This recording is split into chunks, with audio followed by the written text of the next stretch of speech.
Assalamu alaikum sayılı dostlar. Kun şerefleriniz hayırlı olsun. Hepinizni көргенімізге pek memnunmuz. Hoş sefaga geldiniz. Bugün kenede özünün musafirçen kapılarını bizler için Alem Etno restoranı açtı. Biz büyük teşekkürlerini bildiremiz.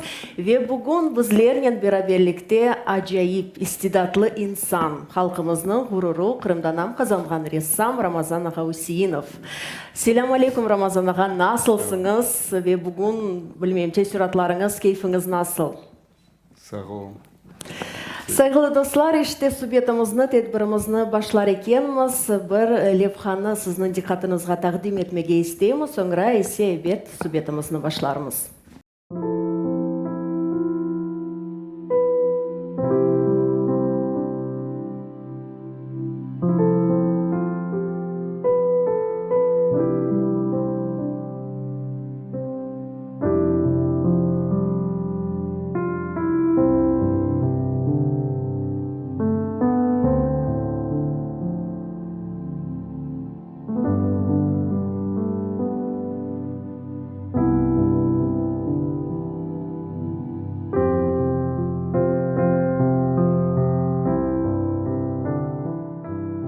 Когда я рисую, чувствую пластику линий в первую очередь, а потом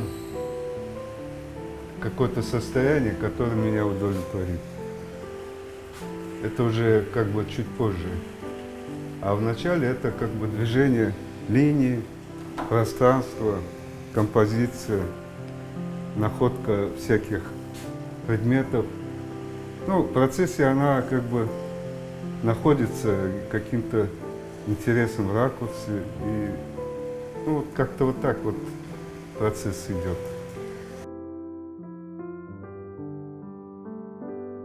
Я вообще люблю красный цвет, по большому счету. Мой цвет, то есть красный цвет, он очень насыщенный, и от него много всяких нюансов можем получить. Но не знаю, почему-то он мне как-то очень близкий, и в многих работах я им пользуюсь. А вообще душевно тоже красный цвет преобладает больше.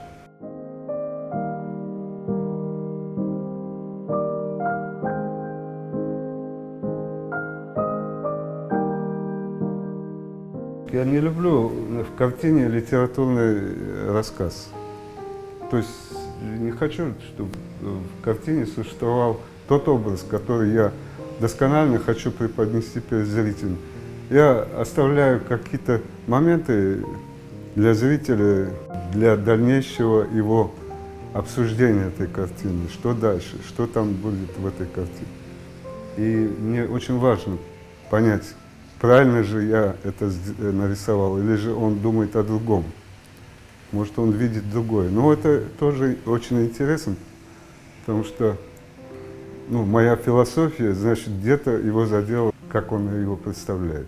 Ну, я, в принципе, это видел, как зрители иногда говорят, а эта картина на такую тему, я говорю, нет, я абсолютно о другом думал, а вы думаете о другом.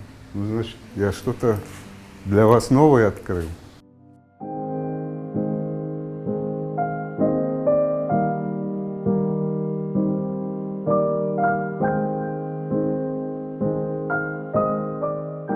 В данный момент я преподаю, я люблю детей, я в художественной школе преподаю. И с ними очень приятно общение, и потом они неординарные, дети придумывают такие фантазии у них, что иногда мне это очень полезно, я учусь от них. Вообще дети это непосредственное такое создание, это творческое какое-то начало. И я что-то от них, может быть, подсознательно беру.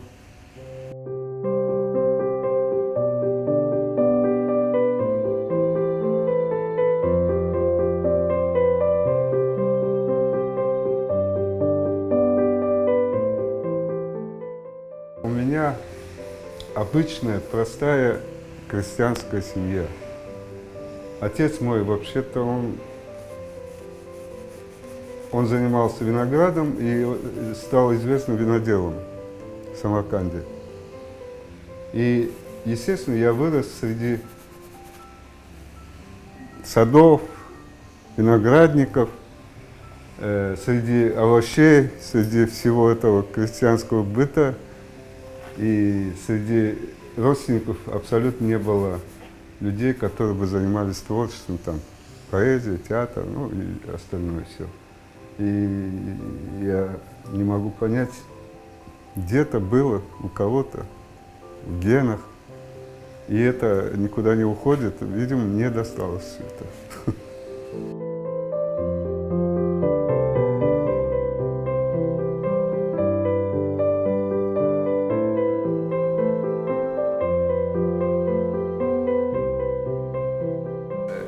Отец он хотел, чтобы я продолжал его любимое дело, виноделие, то есть он хороший был винодел, и его уважали вот именно по этой профессии, он человек очень хороший.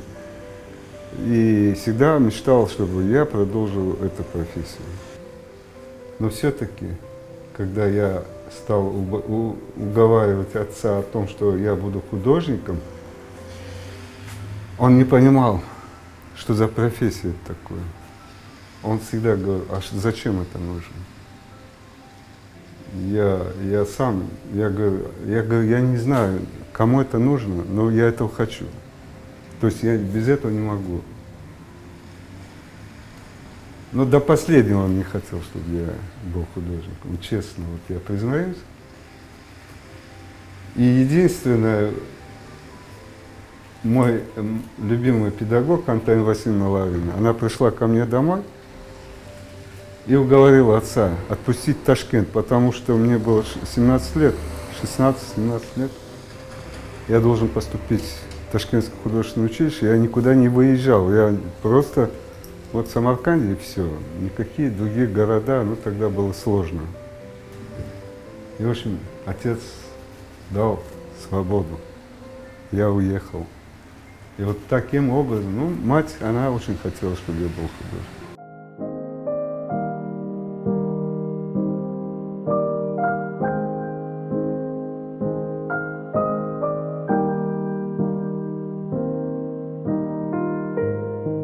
Почему ваши девушки похожи на друг друга?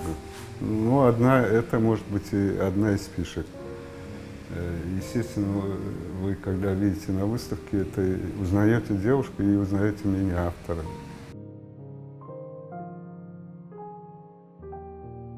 Наверное, действительно, она где-то похожа на мою жену. И я не могу сделать что-то такое, потому что это все идет как образ такой подсознательный. Я не с натуры это делаю, а просто откуда-то оно выходит, и получается моя жена.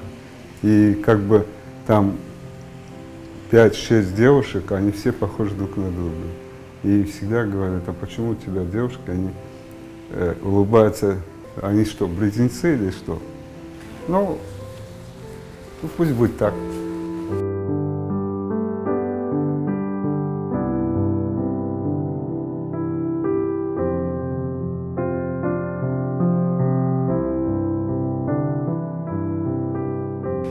Во многих картинах повторяется один такой элемент, это как колесо. А колесо появился у меня после того, как я стал сюда переезжать, потому что были свои нюансы, сложно, не сложно, ну, то есть были очень много поездок, и вот это колесо у меня осталось как какой-то эталон к чему-то, и во всех картинах это колесо участвует.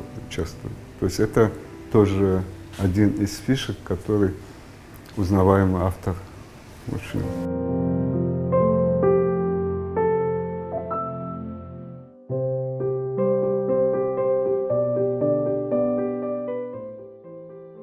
О чем я мечтаю? Я люблю вообще мечтать. Я, например, всегда, я помню, мечтал побывать во многих странах мира, да. Это еще в советское время, потому что тогда было очень сложно куда-то действительно поехать, уехать. Это было очень большое. Вот. Ну, когда вот все сам, да, мечты сбылись, видимо, я добился своим искусством, что люди стали приглашать куда-то какие-то дальние страны, да, и много увидел что-то. И поэтому вот эти мечты, они всегда сбывались и получались так, как действительно, это как в кино, как, не знаю, в общем, все выходило. А сейчас мечтаю, чтобы, наверное, я уже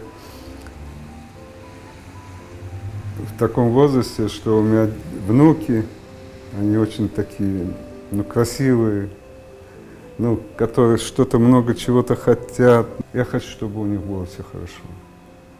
Наверное, вот эта мечта вот на сегодняшний день. И какие-то очень серьезные проекты, выставки в других странах и здесь.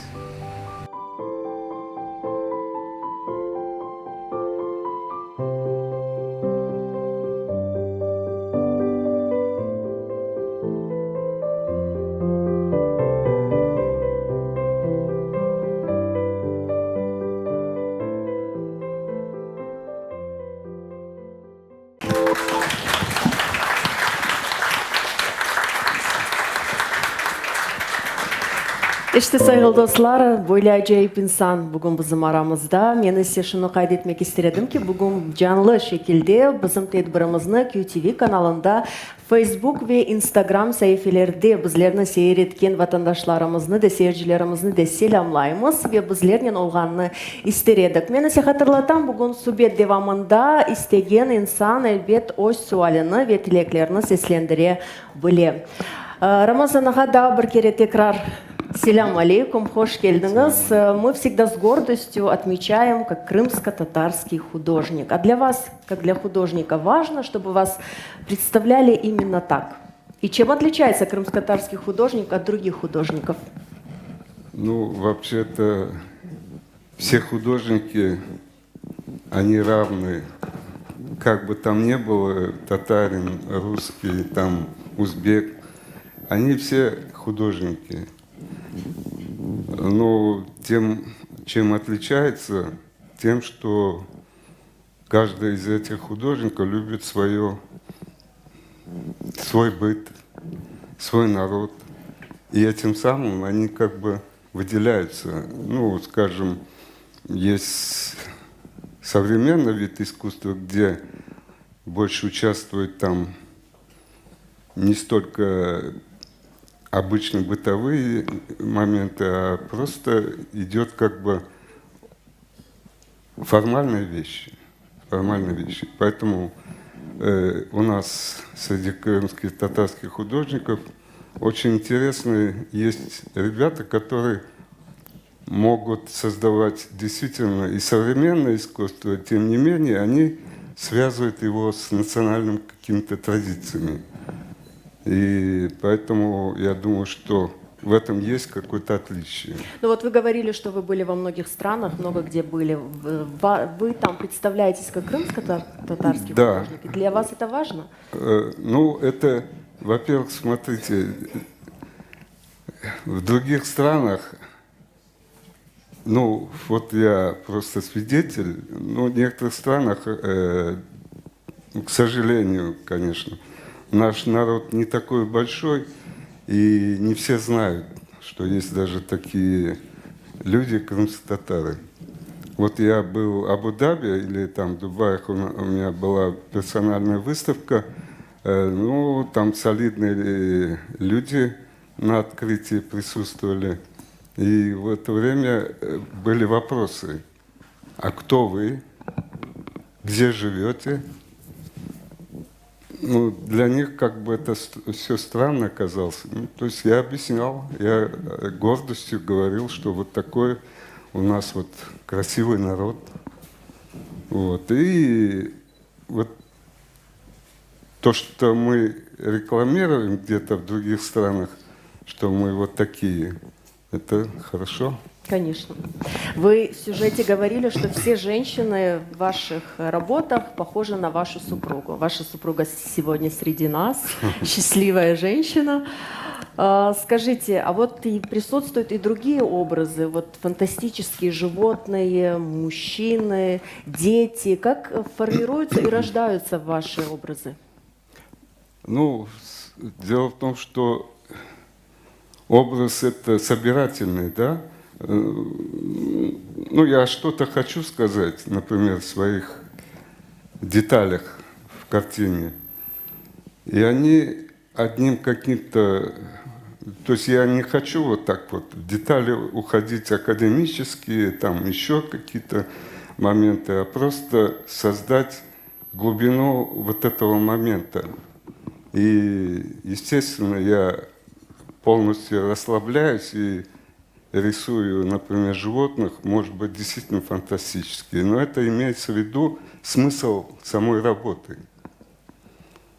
Речь идет о том, что я хочу объяснить этой работой. И я, насколько потом понял, что все-таки люди это воспринимают именно как я думаю. Они не говорят, что это, почему, например, у вас женщины, ну, скажем, не совсем нарисованные, да? Мгм. Они какие-то вот, ну, мы не понимаем, например. Ну, приходится объяснять, что есть такой стиль, есть такая живопись, которая она должна нести в себе глубину души художника и глубину, скажем, вот этой композиции, например. Ну, приблизительно, наверное, вот я, объяснил, может быть, если непонятно кому-то, пусть вопросы зададут. Рамазан ага, вот актеры, когда играют какую-то роль, они вживаются в роль. Вы, когда рисуете своих персонажей, вы как-то сливаетесь с ними? Вы чувствуете их? Да, это, знаете, особенно когда вот что-то, я думаю, и сделал эскиз, может, небольшой набросок, и это моя идея, где, например, якобы я должен этим идеей закончить эту композицию. Нет, это так не получается. Получается именно совсем обратное.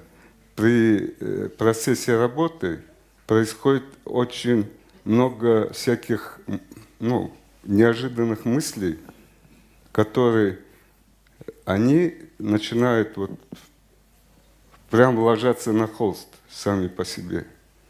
И я иногда удивляюсь, когда закончил работу,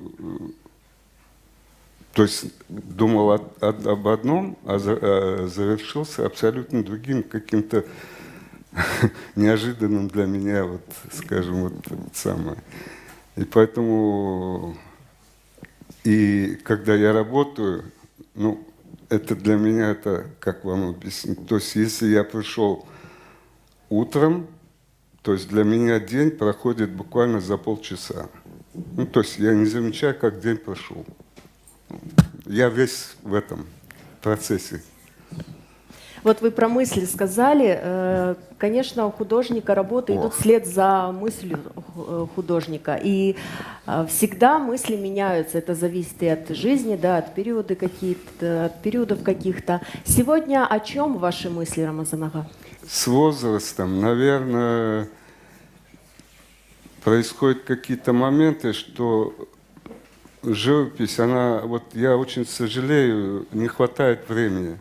Просто очень много со временем набирается много проблем, и я выкраиваю от силы какие-то маленькие такие самые для того, чтобы хотя бы уединиться, и чтобы никто не мешал, и не тревожил, и я хочу работать просто, вот в чем дело.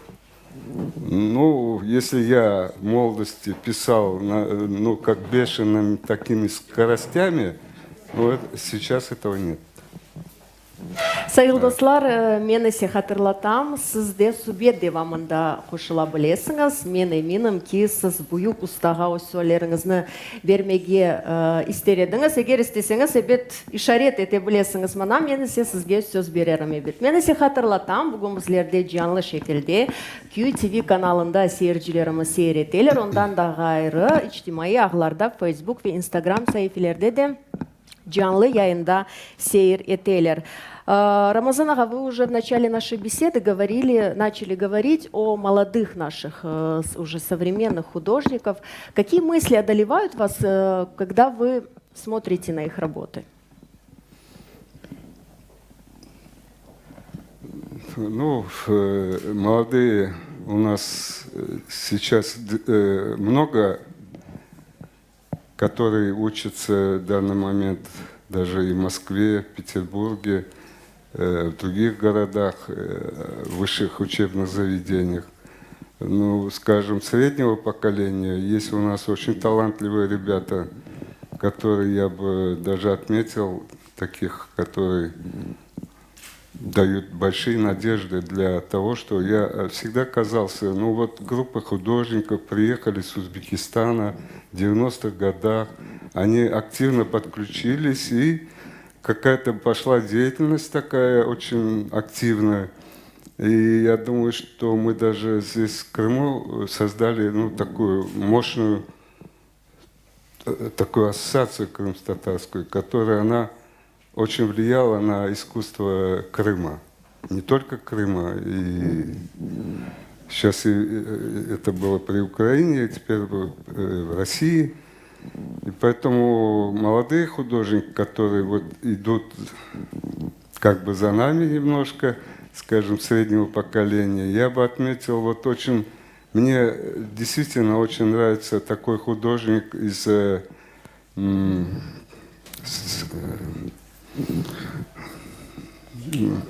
он график, Юнусов, Энвер Юнусов, да. Он, кажется, живет на Нижнегорске, да? Вот. Очень талантливый. Я думаю, что вот жалко, что его никто не поддерживает. Это такой талантливый график. Я думаю, что как-то к этому надо серьезно отнестись, потому что он живет в таком месте, где никто не видит, что он делает. А он делает шедевры, просто настоящие шедевры. И обратите внимание, кто это вот слушает меня, например, да, вот на этого молодого человека. Вот у меня очень я уважаю такую талантливую девушку, женщину. Она живет в Кировске, Эльмаз Сейдаметова. Она сегодня она присутствует. Здесь вот, можешь подняться, Эльмаз? Красавица женщина, да. Очень талантливая. Вот. И я думаю, что вот как-то надо этим молодым художникам какая-то помощь. Ну, помощь не в таком прямом смысле, а хотя бы вот духовно, морально, какой-то стимул, чтобы был у них.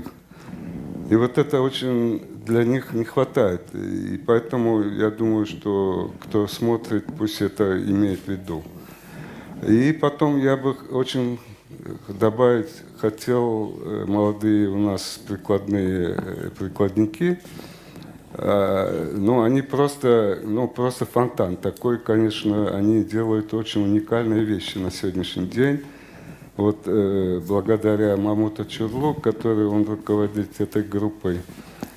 И я думаю, что это большое открытие для нашего региона, ну, для Крыма, для нашего народа. И думаю, что это будет очень для истории это богатый такой. То есть, Рамазан ага, мы можем с уверенностью сказать, что искусство крымско-татарских художников испытывает расцвет сегодня. Я думаю, да. Дело в том, что если вот так разобраться в истории, то наша история, она по изобразительному искусству не столько богатая, скажем, да, вот если мы детально будем разбирать, как это все происходило. Во-первых, у нас это вера не позволяла, скажем, истории искусств это говорить.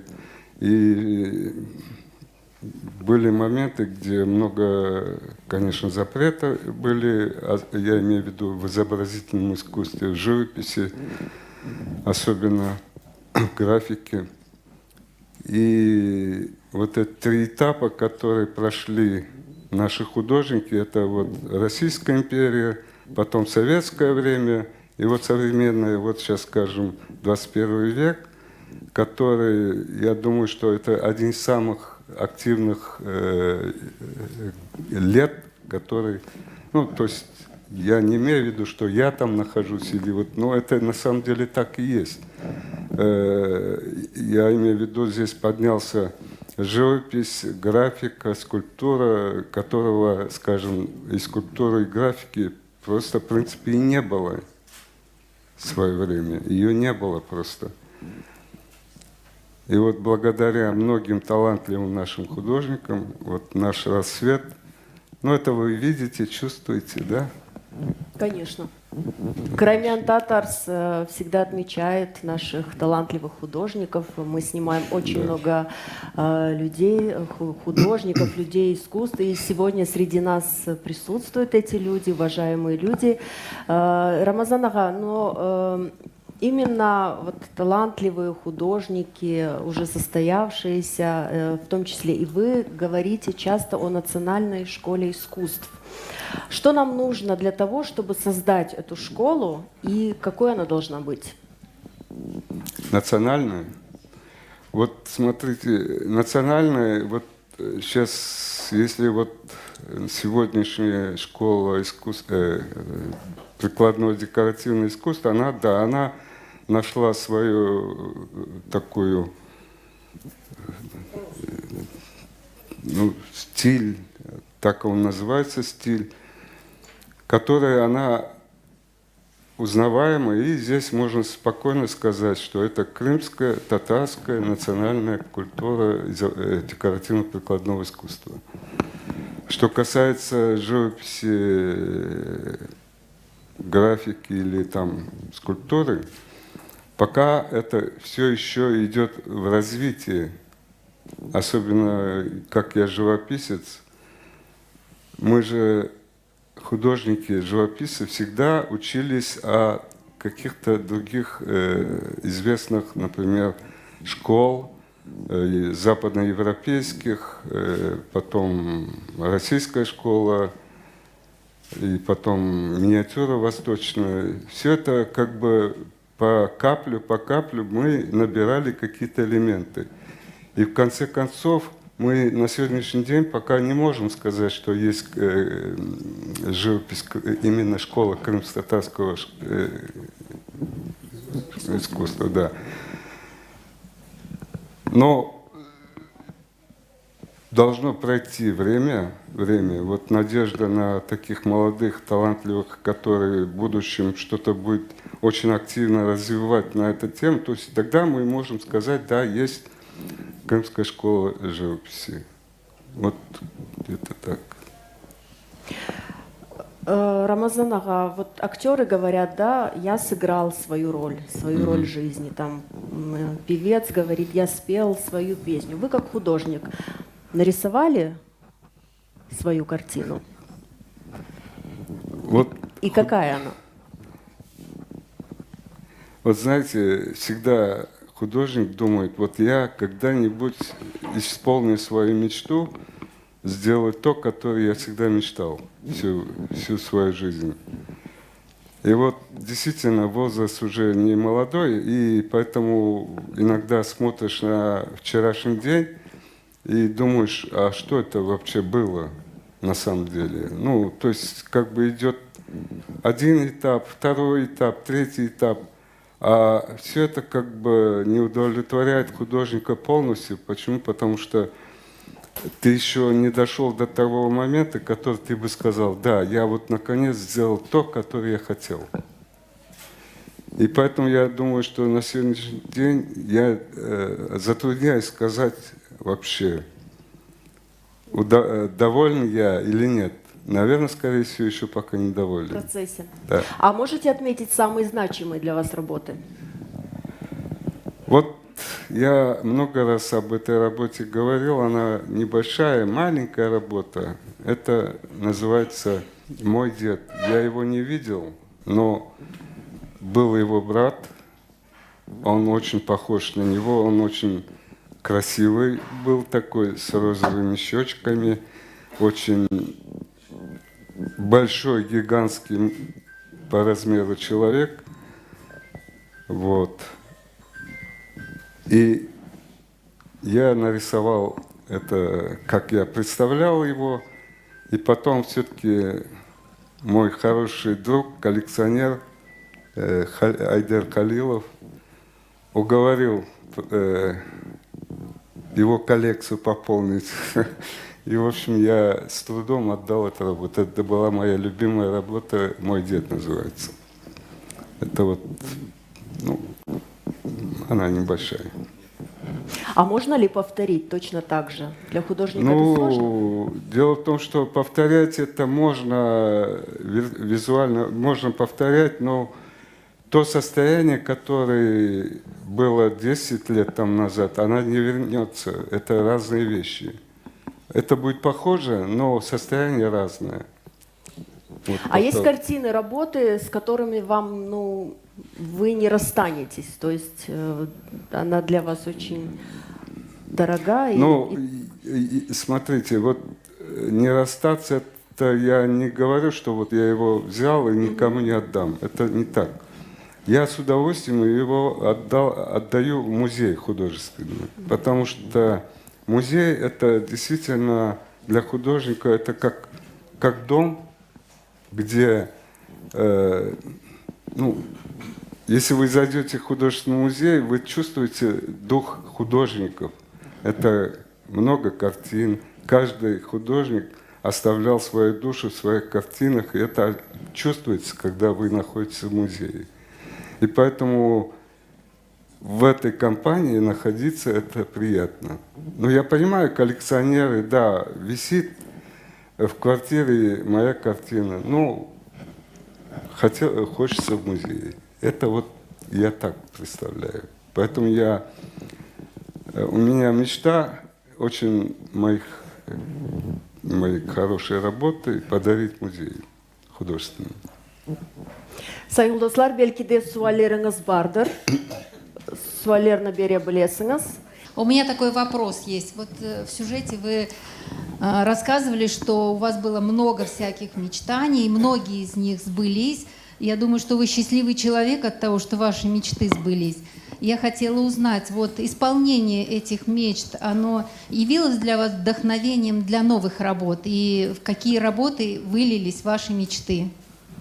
Скажите, пожалуйста. Ну, мечта действительно, она сбывается. Ну, сидя мечтать, это тоже не получится никогда, потому что для мечты надо работать, надо думать.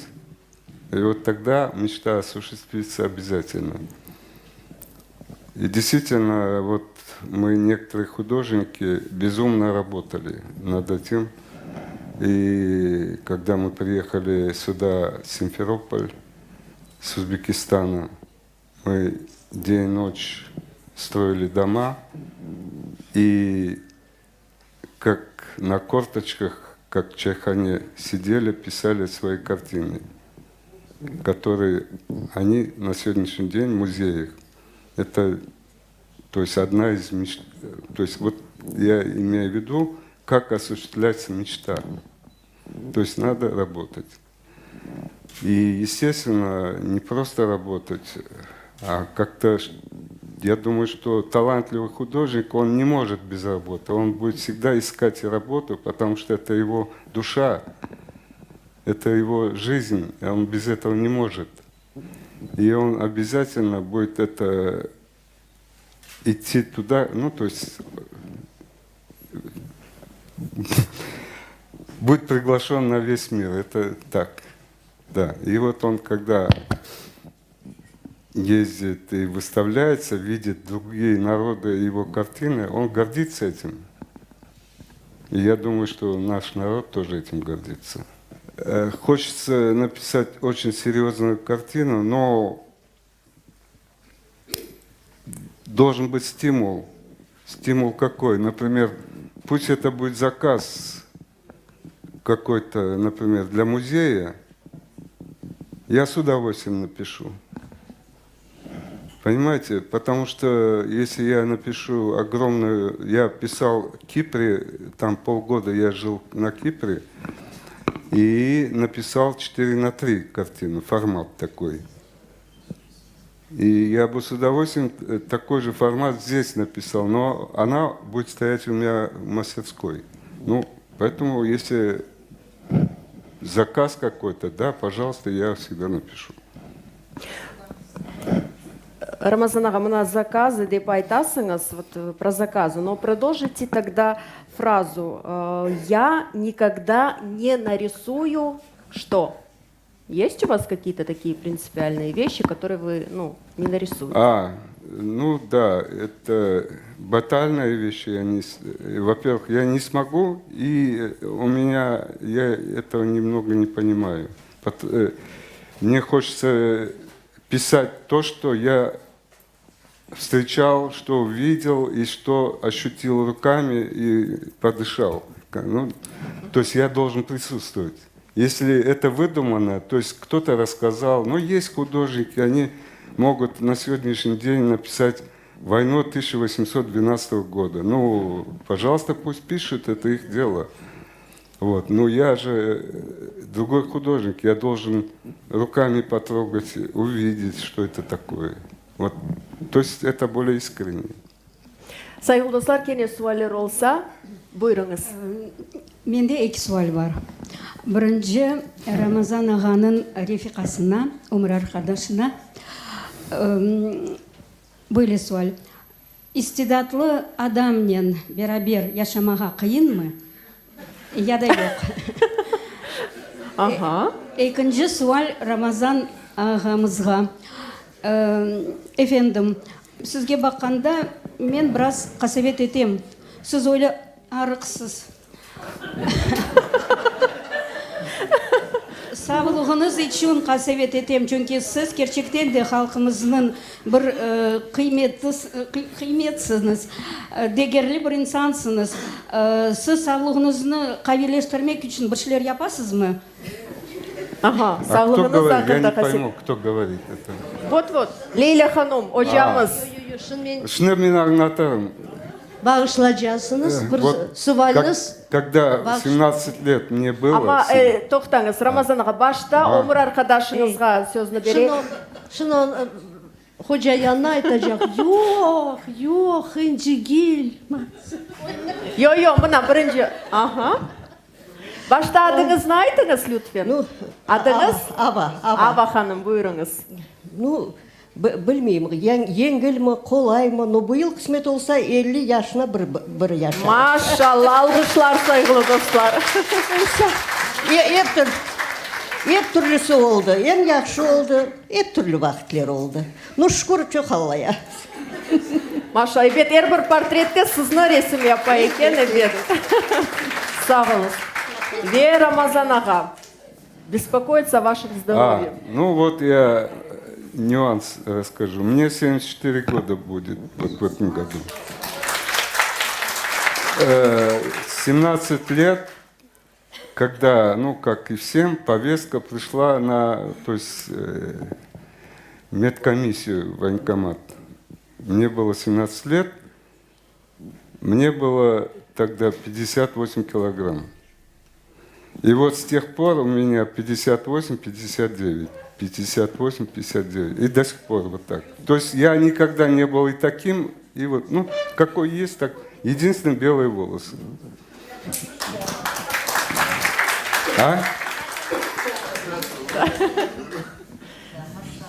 Ну, еще, я так понимаю, спросили, вы занимаетесь каким-то видом спорта, как-то закаляетесь? Я занимался, да, я любил в юности, я всегда занимался и баскетболом, футболом, борьбой, в общем, а потом уже только рисовал.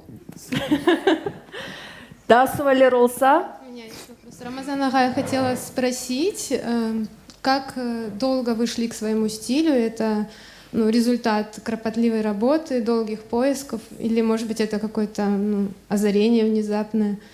Вот. Интересно. Спасибо. Сау Насидехану. Сахар. Вот хороший вопрос. Это, знаете, к своему стилю действительно это художник без своего стиля, это, я бы не сказал, что это обычный какой-то поток всяких, не знаю. А как у меня это получилось? Я просто помню, я кроме живописцев был и монументалистом. Я член Союза художников СССР, 87-88 год, стал как монументалист. Это потом я стал живописцем, хотя я закончил учебное заведение как живописец. И действительно, я выставлялся на выставках академическими композициями, как меня учили, надо рисовать, построить грамотно композицию. Это я все прошел, и, естественно, это осталось у меня в голове, и этим я пользовался для выставок, которые в советское время были выставки именно тематические, именно те темы, которые вот молодость страны или мы строим коммунизм, ты должен подчиняться вот этой самой теме. И поэтому я, когда выставлял свои вот эти академические картины, я был абсолютно в общем потоке, был абсолютно одинаковый, как все другие художники. То есть это меня доставало неудобно, как-то неприятно. И я стал задумываться, а как же найти свой стиль? Вот это, понимаете, действительно это не так просто. Вот так сидеть на диване и думать, как это найти свой стиль. Это не так просто. Вот. Да, и действительно. А я так и делал. 2 года не писал и думал, зачем кому это нужно, что я буду этим удивлять кого-то своими академическими работами. И, в общем, был случай такой, почему-то вот моя теща, Хайнана, она подарила мне это, как его называют, лоскутковые, да, да, курок. И размером он был где-то 90 на 90 квадратный. Такой он очень красивый, настолько красивый. Я думал, как можно вот так вот из лоскутков сделать такую красивую штуку. И вот я ее скопировал, какая она была, такой я и скопировал. Да, скопировал, и настолько это было естественно, что вот это оригинальное из ткани сделано, и то, что я написал, это было одно и то же. И потом я подумал, ну и что, а дальше что? То есть это пустота какая-то. То есть я в этой лоскутковой живописи стал искать себя, и случайно, наверное, это случайно обнаружил в этой поиске что-то такое, которое меня начал колотить. И я нашел в этой работе женщину, и почему-то мужчина, который головой крутится колесом кверх ногами. Но это противоположность какая-то пошла. И вот эти лоскутки, они летали. Понимаете? Летали на воздухе. Я ее назвал «Рождение художника», эту картину. И выставил ее в Ташкенте. Ее приобрели Министерство культуры СССР тогда. Закупило. И мне не столько финансовый стимул был, а сколько моральный. Я был настолько к этому думал, наконец меня признали, да. И вот я вот именно от этого я пошло, все. В общем, вот это был стиль. Но оно менялось каждым разом. Я стал ходить на пленеры. Вот, например, один из таких вариантов, этот Форос. Я езжу на пленеры, пишу. То есть это мой второй какой-то стиль. Ну, может быть, ничего страшного. Я как бы и пластические моменты употребляю в своих композициях, и пишу с натуры. Это обогащает мою палитру. Я как бы вижу вещи другими взглядами. Ну, то есть это очень здорово. Çok sağ olun Рамазан аға, көрем ки сіз тек ресім yapмайсыңыз. Мында Эльдар аға бізге бір şeyini көстермек үшін кетірді. Гальба бұл да сіздің ішіңіз. Эльдар аға, шымды микрофонны берейік сізге. Рамазан ага, для меня большое счастье быть знакомым с вами, жить вот в это время, когда у нашего народа есть такие выдающиеся личности, такие как вы, Мамут ага Чурлу, это наш учитель по прикладному искусству, Зарема ханум Трасинова, Алим ага. Я не устаю каждый раз их перечислять. Айдер ага, Рустем ага Дервиш, вот он там далеко, но мы с ним очень часто, близко общаемся. Мои коллеги вот по прикладному искусству, моя супруга Алиме. Для меня это большое счастье. Вот. И я благодарен всем за это, вообще всему народу благодарен. И смотрите, я доделал вашего быка, которого вы делали на мастер-классе вот у нас. И я залощил его, обжег, принес вам показать, чтобы вы посмотрели его. И с вашего позволения забрать его назад в свой музей.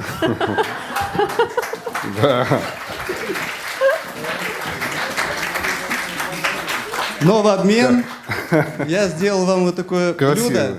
Блюдо, оно изготовлено не на гончарном круге. Это вручную вылепленное. Вот смотрите, с обратной стороны.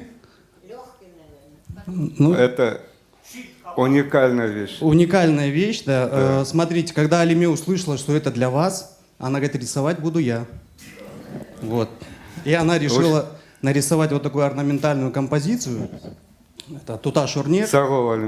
Здесь, смотрите, изображены вот такие знаки розы. Вы очень любите изображать женские образы. И вот Алиме говорит, я тоже изображу женские образы, но в орнаментальном виде. Вот. И миндаль, знак девушки. Мы решили сделать вот такой совместный подарок вам. Его можно использовать и как для фруктов, и в то же самое время вот я сделал специальные такие отверстия, чтобы можно было повесить на стену и любоваться. Савол. Это от меня. Савол. Это Савол. Да. Эльдар аға, мүмкін ме бақайық? Обязательно. Ага, сау олыңыз. Давайте я передам вашей супруге. И бык у нас получился такой фантастический, Да. Бык необычный. Для меня большое счастье, что у меня в коллекции будет именно ваша честно работа, говоря, но в глине. Эльдар Это аға, супер. можно показать? Да, конечно. Сау олыңыз. Сайғылы сержілеріміз, белки да суалеріңіз бардыр. Бұйырыңыз, Рифат аға. Рамазан аға, бөлен әр бір истидатлы адамға бір бөлен илле де бұл суалын берейлер. Вот не сіздің илхамдан илхамын алысыз. Вдохновение откуда? Да, я понял. Ну, вдохновение, она приходит по-разному. Бывает так, что долго, ну, по каким-то причинам отсутствуешь в мастерской, не работаешь, там просто доходит до того, что хочется, ну, весь мир перевернуть, хочется что-нибудь поделать. Вот. Бывает, когда очень хорошими друзьями мы когда общаемся, после вот такой хорошей беседы тоже появляется вдохновление. Но по большому счету, вот я уже много раз говорил, я начинаю работать, и у меня начинается просто фантастическое вдохновление. Вот. Ну, наверное, вот так как-то. Evet Rifat ağa buyurunuz. Неме, бұл менен сізге бір бақытшы бар. Бұл Хавиге нас бақайсыз. Хави Yaxshi бізден сізге бұл не жүзбе. Maşallah.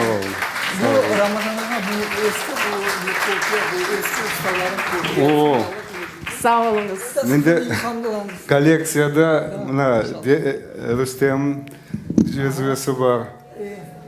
Bu da yaraştırır. Да. 200 yıllık cezve de var. Так что это будет коллекция. Sağ ol. Çok sağ olunuz Rifat ağa. Yok. Bana ne? Filcan ne? Bir filcan. Так. Sağ ol. Çok sağ olunuz. İşte bugün buna böyle bahşişler günü. Saygılı seyircilerimiz, daha sorular olsa. Evet Mahmut ağa buyurunuz. Bizim Топлашовдан театрдах творческое объединение мына қызлар шынчық бір бақшыз берелер. Сон мен өзім İcadi insanlar. Buyurunuz. Sağ ol. Sağ ol. Alkışlar saygılı dostlar. Sağ ol. Bizim Sağ olun. güzel ustalarımız, ressamlarımız. Вы молодцы все, конечно, я. Для вашего Ой, здоровья. да, что-то очень беспокоится о моем здоровье. мен де өзімде О, Мамут, о. Sağ ol. Sağ ol. бір сөз айтма істейін. Мүмкін олса. Buyurunuz Mahmut ağa. В семье рождается ребенок. И родители всегда думают, что это их ребенок, и он будет продолжать их, он продолжает их род. Но он, как говорят сейчас, это не ваш ребенок, это инопланетянин. Вот есть такой доктор наук Сергей Савельев, он изучает мозг человека. И он говорит, что мозг одного человека от мозга другого человека может отличаться в 40 раз. Так сложно устроен мозг человека. Чтобы понять, что такое в 40 раз, мозг волка и мозг лисы отличаются в 7 раз всего. То есть люди все абсолютно разные, устройство мозга абсолютно другое. И родился ребенок, и задача определиться ему, кем он будет. Это очень важная задача и очень большое счастье, когда человек себя находит. Вот Рамазан, он себя нашел. Это первая часть, составляющая, то есть вот устройство мозга такое, которое вот потом в творчестве проявляется. А вторая часть, чтобы нашлись на его жизненном пути люди, которые этот алмаз превратят в бриллиант, то есть отшлифуют его грани. То есть это учителя. Вот он, Рамазан, уже говорил о своем учителе первом в художественной школе, которой он благодарен, всегда об этом говорит. А дальше уже работают свойства характера. Вот характер Рамазана – это энергия, жизненная энергия, любовь к своему делу большая, эмпатия. Вот то чувство, которое не всегда, не всем людям, не всем художникам присутствующее. У Рамазана очень развито это чувство, эмпатия, то есть сочувствие. Это проявляется в его темах. Об этом я скажу чуть-чуть попозже. Да? 80-е годы – это поколение перестройки, экспериментов, свободы творчества. Современные течения вошли в жизнь советскую вместо культуры совка. Я называю это культура фотография маслом. Культура 9-го вала и 3 медведей, которые висели в каждом доме, в каждого советского человека. У меня в доме тоже они висели. И куда бы я ни приходил, вот, это такое искусство, которое не нужно было никому объяснять. Да? Там все было понятно. Вот 3 медведя, здесь вот эта волна, а тут вот эти сейчас люди несчастные, сейчас они потонут. Да? Поиск современного языка, основанный на декоративизме океана народного искусства, который окружал нас в Узбекистане. Это был общий поток, поиск, общий художественный процесс среди художников, которые осваивали новые современные выразительные средства изобразительного искусства, которые были выработаны еще в начале XX века. Сообщество талантливых художников разных национальностей, в котором мы все находились. И вот эта плеяда художников, которая там была, в этой среде, в это историческое время, она приехала сюда, в Крым. И она душой и темой это были крымские татары. Вот чем был вопрос, чем отличается крымско-татарский художник от не крымско-татарского, о том, что он душой и темой, он среди своего народа, он знает и переживает историю своего народа, и он живет на родной земле. Потому что много художников разбросанных по другим пространствам, и они по национальности, может быть, крымские татары, но душой они могут не быть крымскими татарами. Значит, вот этот вот два компонента: душой быть и жить на своей земле, несмотря ни на что, несмотря ни на какие события, которые здесь происходят. Все проходит. Вот, и я говорил уже об эмпатии, она очень сильно проявляется у Рамазана, когда он решает картины на тему депортации. И они решены очень обобщенно, его образы очень обобщенные. Он говорит, что там у женщин одно и то же лицо, и мужчин одно и то же лицо, и одна и та же одежда. Это просто персонажи, просто женщины, просто мужчины, и они разыгрывают некие притчи на уровне библейских притч. Это философские картины, в которых отражается судьба нашего народа. Еще другая тема его жизни, которая связана лично с ним, это семья. Тема семьи очень большое место занимает его творчество. Тема женщины, тема взаимоотношений мужчины и женщины. Это очень серьезные работы. И Рамазан делает современное искусство, пользуется языком современного искусства, и, значит, такой мостик от современного искусства к современному, очень отсталому зрителю, потому что мы все равно, наша вся культурная среда – это среда 3 медведей и 9-го вала. В каждом доме хотят повесить фотографию маслом. Вот. В каждом доме. Да, это вот как бы художественный уровень у нас очень отсталый среды, уровень среды, это художник связан непосредственно со своей средой. И он вынужден, хочет, не хочет, где-то приспосабливаться к ней, приспосабливаться к этому уровню 3 медведей. Значит, и очень сложно как бы находиться в такой ситуации. Наши художники, они все находятся в такой именно ситуации. Я хочу что сказать, что Рамазан уже сказал своими словами о том, что в его работах очень высокий международный уровень, очень высокий художественный уровень. И я считаю, что вот работы Рамазана – это национальное достояние нашего народа. Но, к сожалению, вот Рамазан говорит о том, что он хотел бы, чтобы они были в музее, его лучшие работы. Вот недавно был ролик с Асаном Барашем. Он говорит, нам нужно галерею. Да? Да. Вот. Чем отличается галерея от музея? В музее работы все находятся в запасниках.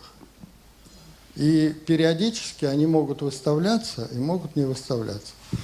А в галерее работы будут висеть на стенах. И это сделает работы художников доступной для зрителя, для того, чтобы наша задача – это просвещение нации, просвещение народа, который прозябает в глубоком невежестве в этом отношении, в художественном. Я не берусь брать за что-то другую область, там специалисты сами могут высказаться в этом направлении.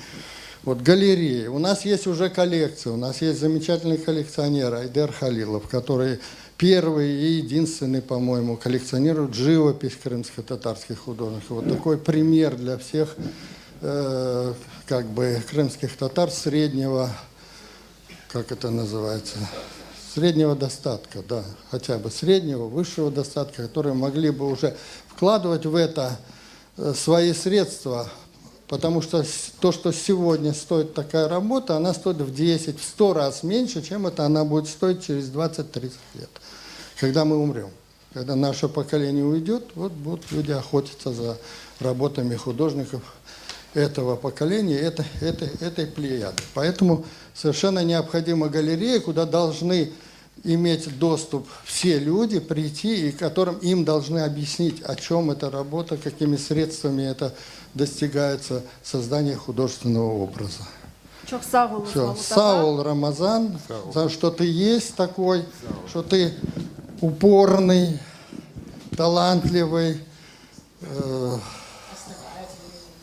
во всем. Все качества, лучшие человеческие качества. Порядочный человек, честный человек. Это все, весь комплекс качеств, он весь вот в этих работах. И еще Рамазан говорил о творчестве, о процессе творчества. Он очень совпадает с процессом творчества, вот об этом написана литература. Писателей, многие знаменитые писатели описывали свой процесс творчества. То есть, когда художник подключается к каким-то высшим сферам, и кто-то им руководит. В его мозг, как вот есть такая ученая Черниговская, она говорит, мозг нами управляет. А мозг – это сложнейшая система, которая связана с космосом.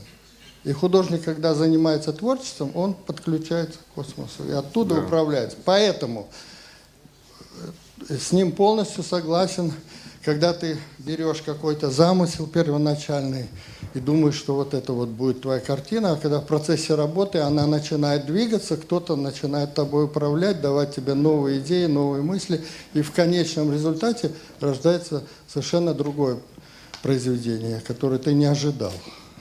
То есть это сотворчество, не просто один человек. Человек, у него мозг так устроен, что он соединяется с высшими силами. Еще два слова. Я хочу поблагодарить Караденис Продакшн, что вот и Севилью лично, что наконец-то начали задавать правильные вопросы художникам.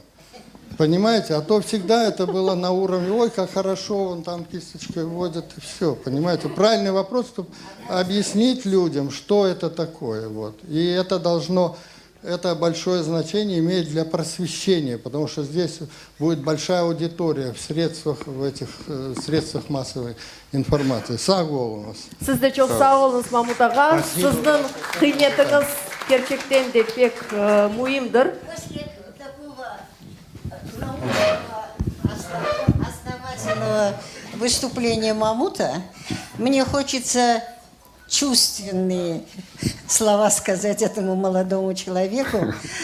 Вот Мамут сказал, что мозг – это главное для художника, потом сердце. А оказывается, сердце имеет 90 тысяч клеток, которые нейросвязи какие-то, высокочувствительные, то мы не можем. Мы также чувствуем все боли в сердце, все чувства, все, что нас окружает, все в сердце. Так что,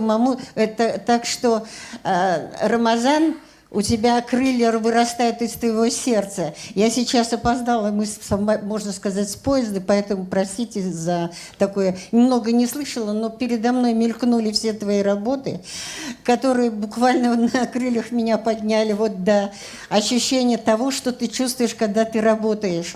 То, что когда человек ничего не делает, когда кисточки стоят и ждут, что ты подойдешь или перышко твое что-то сделать, Вот это чувство, чтобы не потерялось никогда, и для всех наших художников. Мамут, на твоей выставке я не смогла прийти, потому что мы уезжали. Вот мне посчастливилось прийти, но я надеюсь, что еще открыто, по-моему.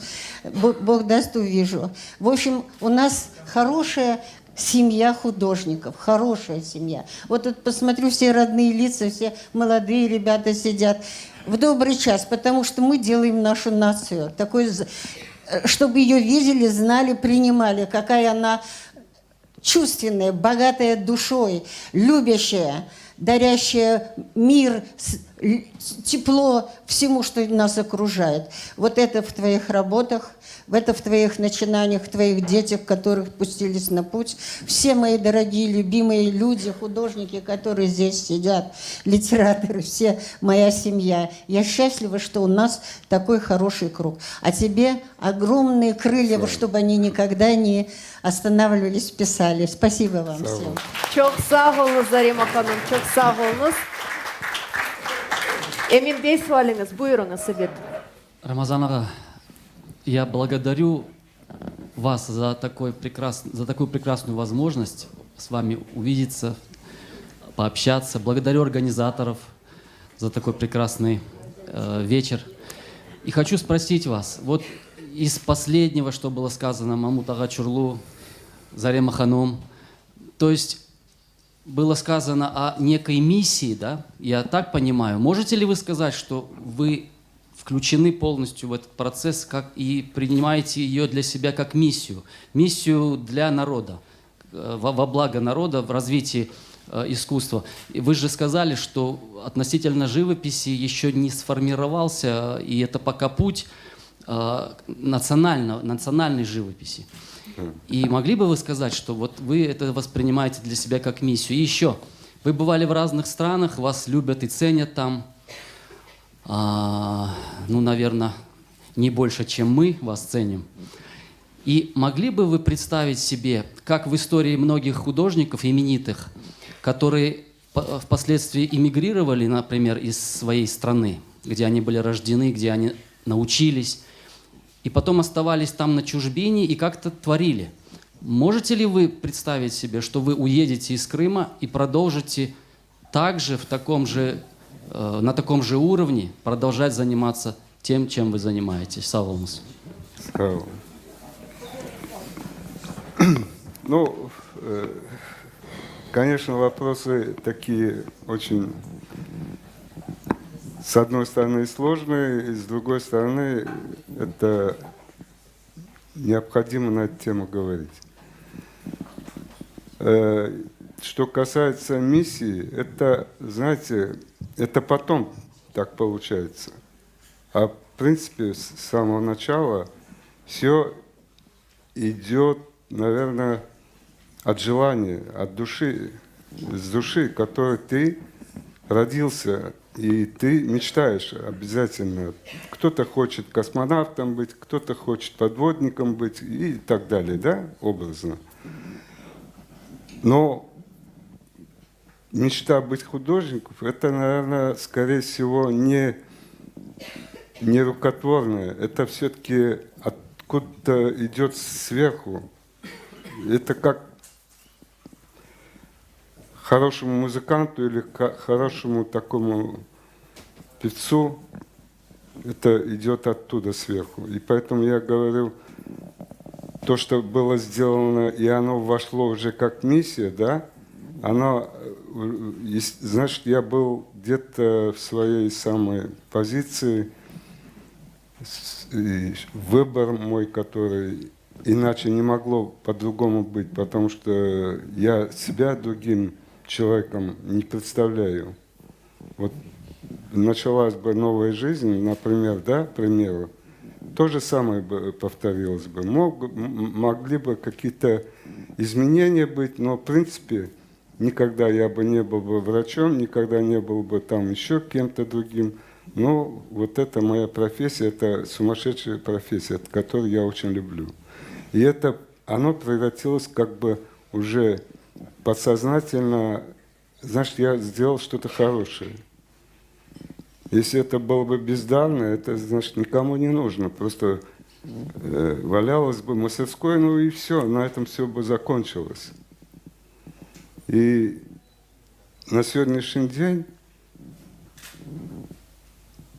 действительно у нас народ маленький, и очень я горжусь, что вот все знают, что вот такие есть у нас художники. И я очень люблю свой народ, и все, что могу, и делаю для этого. Вот. Ну, еще какой-то Второй вопрос. вопрос. Могли бы вы работать на чужбине? На чужбине нет. Вот я всегда себе вопрос задал. Надо жить в Крыму, но ездить по всему миру. Да? Потому что я полмира объехал. Вот, например, да, я мечтал быть в Японии, там, но я попал в Шанхай, Китай.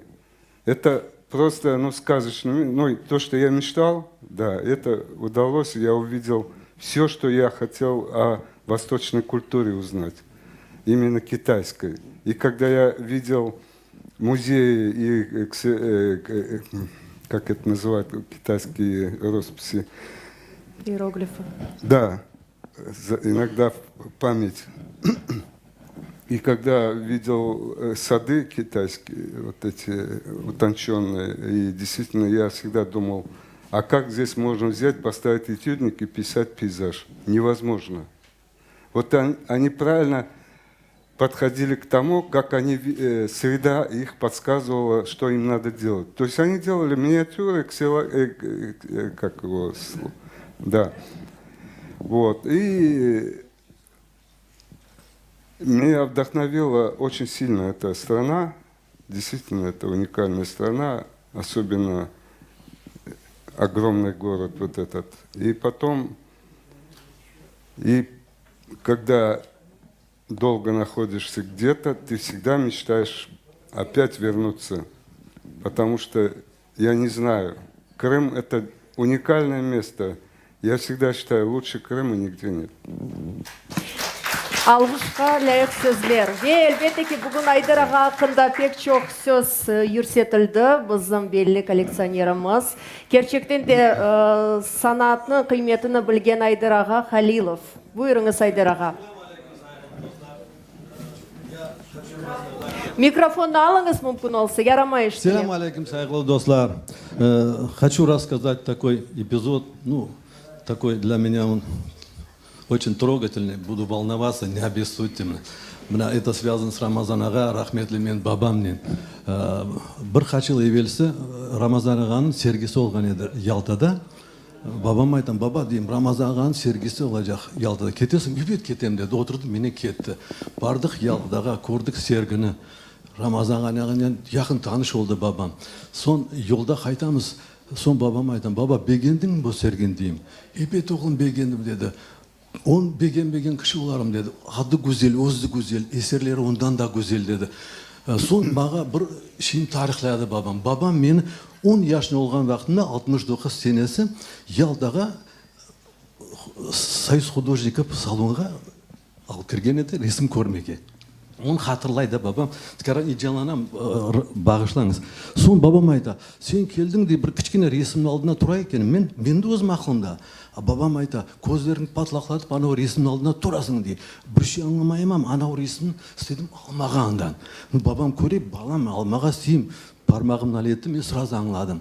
Сон қайтып келдік андан да, сон бабам айта, бақ дей, мына кімнің ақылына келді дей, ярым асырдан зияде вақыт кетіп дей, мен сені бала болғанда алып кетіп, о сергіні көтердім дей, а сен дей, ярым асырдан сон мен бала дайын қолымен етеліп алып кетіп дей, тікарам өзбекшеде қаштырайды да бабам, Рамазан выставкасын көтердің дей, машина için ağladı, сон Уғадар маға өші неметті тесір етті. Сон, мына бүгін саба тұрдым да, мына Рамазан аға айтқан ресім бабам комнатасыжығына асып қойдым да, уғадар... Айдар аға, біз де duygulandık gerçekten de. Sağ olunuz. Sağ olunuz duygulu çıkışlar ile mına işte sizin işleriniz, sizin mına icatlarınız gerçekten de bazı insanlarını geçmişe daldıra ve yakın insanlarını hatırlata ve büyük hatıra olarak kala. Saygılı dostlar, eğer de kene sualleriniz olsa onlarını verebilirsiniz. Buyurunuz, görmeyimiz. Men ko'rinmayman chunki men bu ko'chada qolganim. Eshitamiz. Ама eshitasiz. Рамазан ага, я бы хотела у вас спросить, как со стороны преподавателя. Вы сказали, что преподаете в школе искусств, и как вы смотрите на картины своих учеников? Что вы в первую очередь стараетесь оценить? Именно качество работы или же больше понять смысл и то, что ученик хотел передать этой работой? Çok sağ olunuz. Да, вот я уже художественная школа, у нас очень известная художественная школа, детская художественная. Это вот красивое очень здание в Симферополе, наверное, многие это знают, где находится. Вот, я 20 лет как преподаю в этой художественной школе. Естественно, многие ученики закончили академию, в которой первые годы я устроился работать. Многие закончили архитектурные институты, то есть имеют уже какие-то, к сожалению, вот как уже здесь сказали, что они там остаются, многие остаются, вот в чем дело. Особенно там в Петербурге, Москве. И, к сожалению, что вот хотелось бы, чтобы пополнить ряды наших молодых художников. Но не все сюда едут. Вот. И что хочу сказать художественную школу. Да, у нас действительно школа очень богатая своими традициями, и мы обучаем их не программа того, чтобы они научились просто рисовать. Не просто как в детском саду, а вот начиная с буквы А, заканчивая буквой Я, они должны полностью пройти эту программу для того, чтобы научились хотя бы элементарно нарисовать что-нибудь. И они достигают этого уровня, и следующий путь у них идет художественное училище или же, например, высшее учебное заведение. И поэтому, естественно, наша школа не готовит там всех поголовно художниками. Это эстетическая воспитательная школа, в которой многие дети, вместо того, чтобы гулять на улице и бесполезными делами заниматься, они идут. Есть музыкальная школа, есть художественная школа, они облагораживают. То есть мы даем духовно-эстетическое воспитание. И я горжусь тому, что вот мои дети, я их очень люблю. Я скажу честно, конечно, не все талантливые, но вот какой-то талант все-таки пробивается, и вот из какой-то группы появляется, как такой бриллиант, который в будущем он становится уже хорошим, таким, подающим надежду, скажем, талантливых художников. То есть вот если я прошел этап, как я в свое время была у меня Антонина Васильевна Ларина, это который я считаю единственным учителем, который направила в такой путь, который я не знаю, чем бы закончился, если бы не она.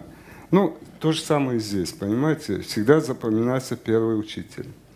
Потом будут много учителей. И у меня в классе, вот даже здесь, кажется, я видел несколько учеников, мои ученики присутствуют. Это не ваша ученица задавала вопрос? Не знаю, я за телевизором... По-моему, да, за экраном ваши ученики. Не вижу за телевизором, да. Вот я просто заметил, я очень благодарен, что вы пришли. Это очень помогает, и потом они, действительно, я знаю, что они очень талантливые дети. Да. Вот вопрос задали, молодая девушка там задала.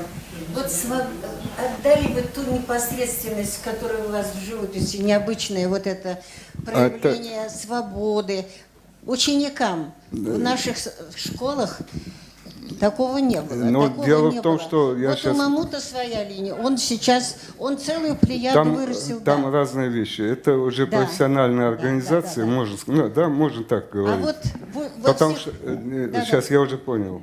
Задача стоит у них одно. Это учеба не учеба, это работа уже называется. Да. А школа, понимаете, мы все проходили школу. Чтобы мы найти себя, вот, быть художником, свой стиль, прежде всего надо научиться что-то делать. Вы знаете, в чем дело? Наша школа построена вот на таком, на сухом вот восприятии среды, то, что мы учим там построить, концентрировать перспективы и прочее. Да. Наша школа забыла одно явление, такое, как, например, свобода восприятия, чувства, передачи своей композиции. Я помню, у нас был учитель Азик Аронджи Гальдрей. Это хорошо, когда помнишь своего учителя, который тебя направил на какой-то путь. Это и среди наших ребят есть те, которые нас помнят, учителей своих.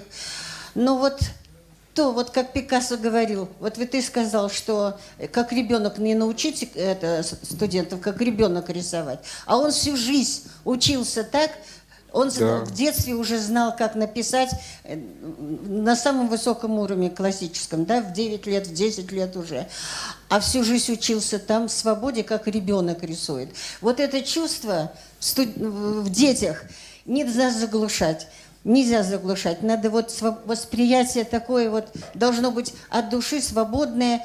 И вот как ты сам лоскутки рисовал, вот как заложить это в детях, чтобы они видели так, ну, я понял искренне, вопрос, да. Вот какая она красота в жизни.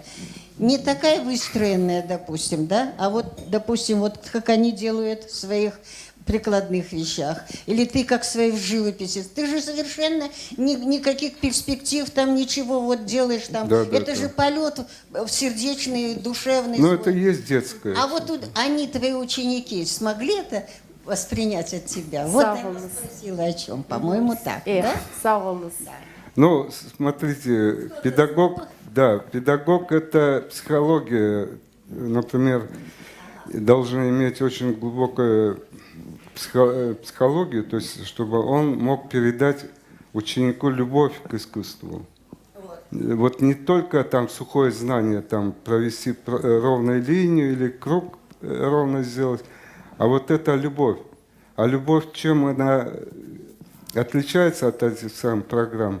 Тем, что я всегда считаю, что доставить, вот ребенок, если он что-то делает, его надо хвалить, его надо, ну, может быть, он не понимает, а говорить, что это ты какой молодец.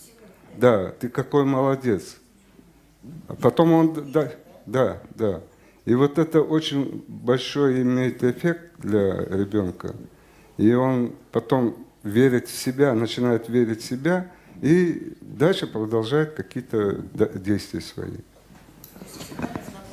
Поддержка обязательно. Теперь нашим художникам всем нужна поддержка друзей своих, или как художников, или как зрителя. Просто надо поддержка такая душевная всегда. Вот я тебя поддерживаю. Teşekkürler. Sağ olun. Sağ olun. О. Dülber Zarema Hanım'dan Dülber çiçekler. Çok sağ olunuz. Sağ olun. Şimdi Sağ ol. hepsi bakışlar bugün Omur arkadaşa gitti. Maşallah. Да. Saygılı dostlar, kendi Mahmut Ağa sualınız var galiba. Два слова добавить. Вот возникла тема передачи опыта, да, она касается школы. Был вопрос, есть ли школа крымская? Слово «школа» подразумевает конкретную передачу конкретных опыта здания, да. И речь идет о крымско-татарской школе. А у нас там десятки крымско-татарских художников, и каждый разный. Да. И поэтому это несовместимые вещи, школа и, допустим, вот все крымско-татарские художники, все индивидуальные. А как это совместить вообще? Потому что, допустим, ну, искусствовед Исмет-Заатов, он в своей книге написал, что есть школа крымско-татарская, того-то, того-то, того-то. Да? Пока нет. Вот, да. А какая есть школа? Есть школа, училище, институты. Это школа 19 века. Это школа, система передвижника. Это система начальника. Да, которая учит делать фотографию маслом. Это правильная школа. Может быть. Я не обсуждаю ее. А? База обязательно. Я эту школу не обсуждаю. Я говорю, что вот идет человек учиться в школу, там есть система, которую ты говоришь, которая, значит, эта система построена на том, что человек, который выйдет из этой школы, вот он должен вот посмотреть, взять карандаш, краски и вот это изобразить, как оно есть, фотографию маслом. Вот это и есть школа. Но есть еще, вот мне посчастливилось работать в детской художественной школе в Фергане открывать.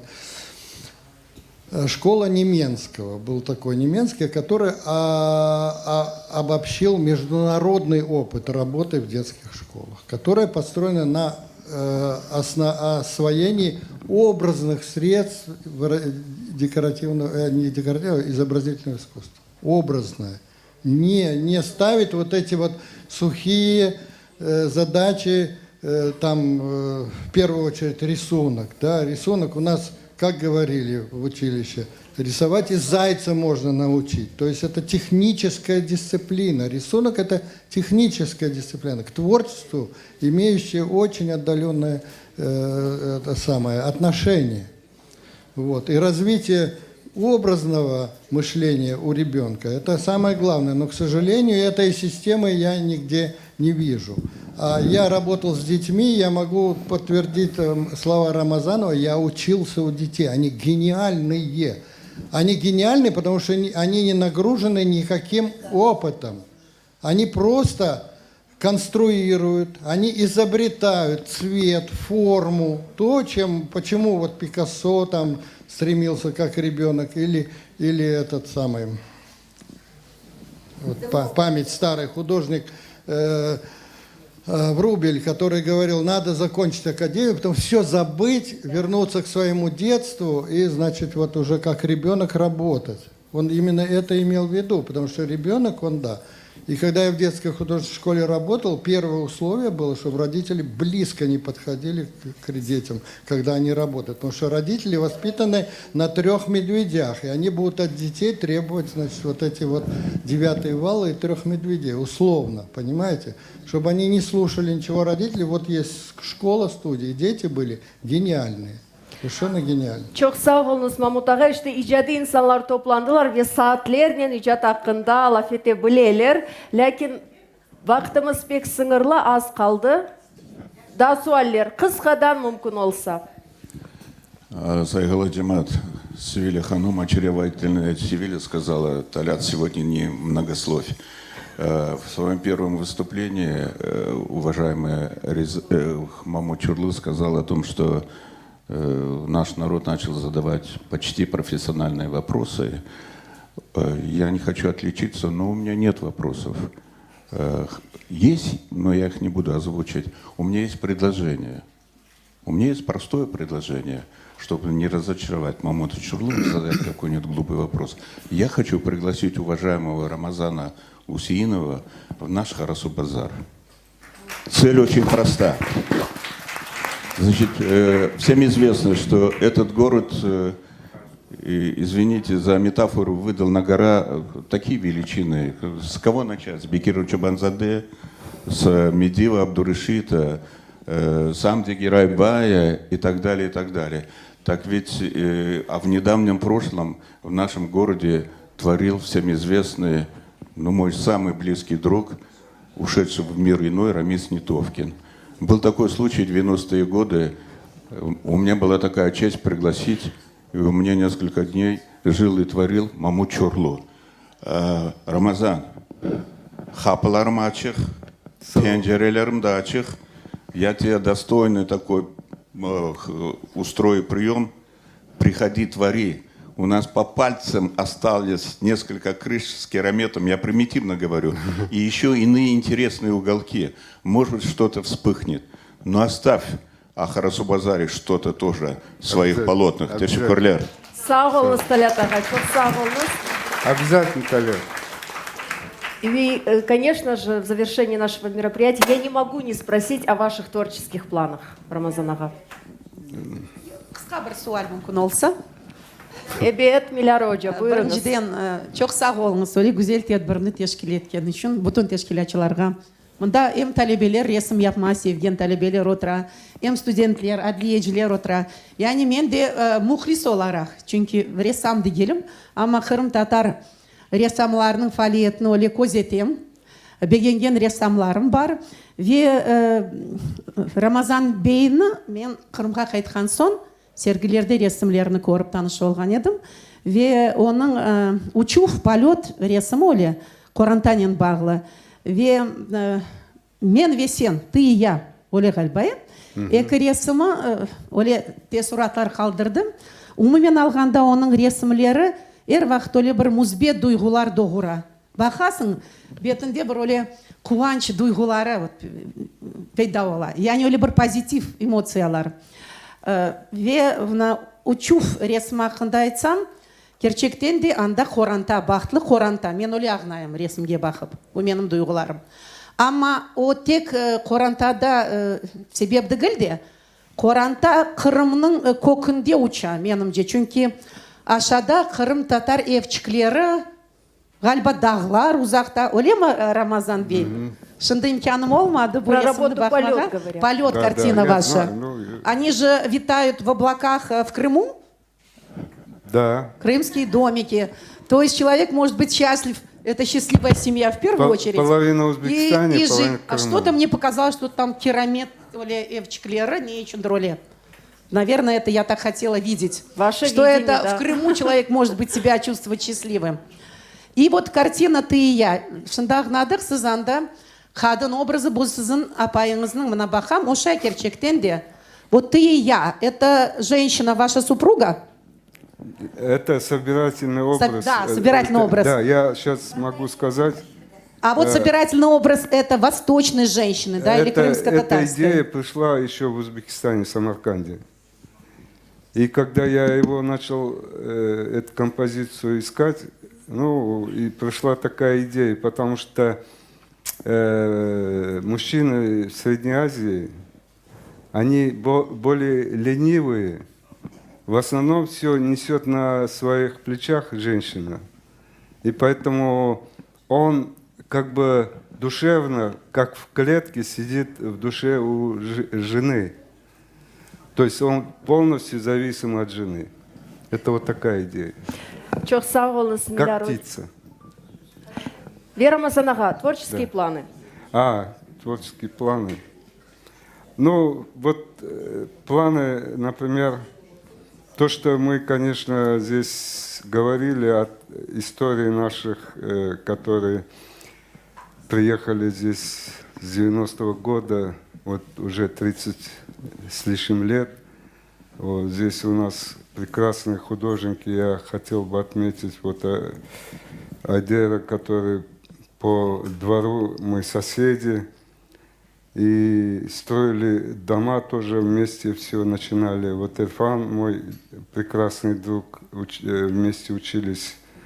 И здесь продолжаем. Ну, мы как такие братья, скажем. Поэтому друзей много не стоит иметь. Достаточно 2-3 человека. И вот они есть. Вот, и прекраснейшие художники. И теперь планы. Я думаю, что планы у нас... Они продолжаются, и продолжаются в какой-то русле по времени. То есть как время идет, как время меняется. То же самое и здесь.